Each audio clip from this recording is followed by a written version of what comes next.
अस्सलामुअलैकुम guys, welcome back to my YouTube channel. उम्मीद करती हूँ आप सब बिल्कुल ठीक होंगे, खैर आफियत से होंगे।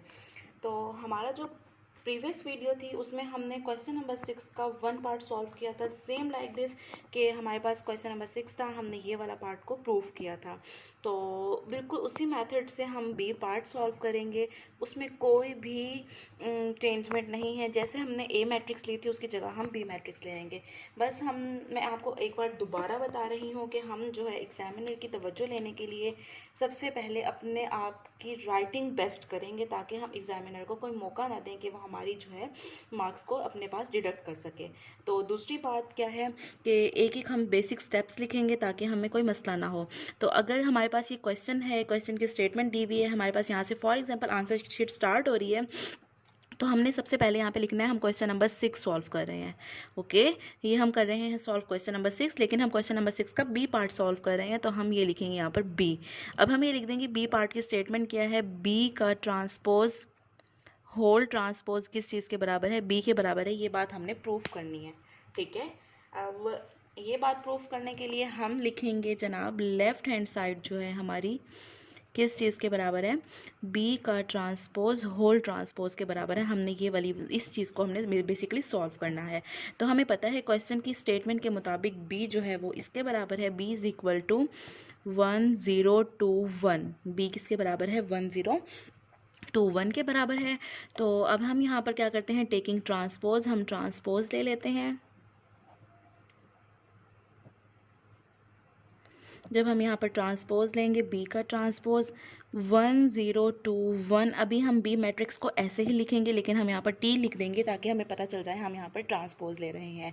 Is that clear? तो अभी इस बात में कंफ्यूज आपने हरगिज़ भी नहीं होना है कि हम यहाँ पर जो है ट्रांसपोज ले रहे हैं तो हम लिखें ना लिखें, या हम डायरेक्ट लिखते हैं, डायरेक्ट भी नहीं लिखना, हमने उसको बेसिक स्टेप्स देने हैं ताकि हमें जो है ना 2 मार्क्स का क्वेश्चन आता है तो 2 मार्क्स हमें मिले, और अगर 4 मार्क्स का आता है तो हमें 4 मार्क्स मिले, हमारे मार्क्स जो है डिडक्ट ना हो। तो अब हम यहाँ पर ट्रांसपोज ले लेते हैं, जो हमारी रो है वो हमारी कॉलम हो जाती है, 0 1 और 0, और ये 2 और 1 हो जाती है।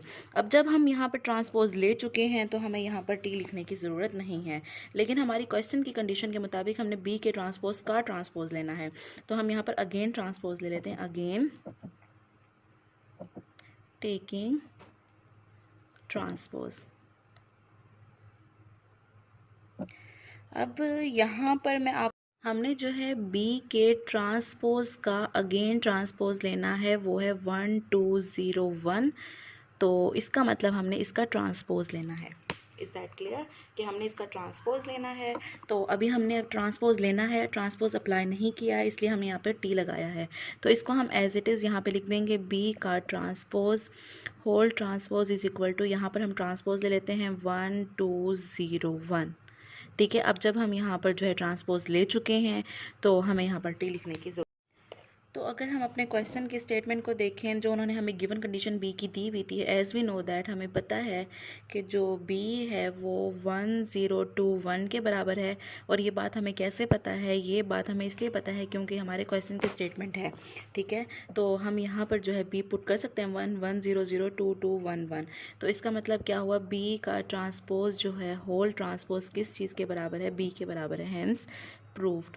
छोटी छोटी सी बेसिक बातें होती हैं जो हमें हमारे मार्क्स डिडक्ट ना करने पर एग्जामिनर को मजबूर कर देती है। उसमें सबसे पहले हमारा जो है राइटिंग स्टाइल है, क्वेश्चन अटैम्प्ट करने का तरीका है, हमारा मार्कर का यूज़ है, बहुत नीट एंड क्लीन लिखने का तरीका है। उसके बाद हमारी बेसिक चीज़ें हैं, जस्ट लाइक हमें ये बताना कि ये जो है ना बी है वो उसके बराबर है, और यहाँ पर ट्रांसपोज लिया और यहाँ पर हमने ट्रांसपोज अप्लाई कर दिया, फिर यहाँ पर ना लिखना।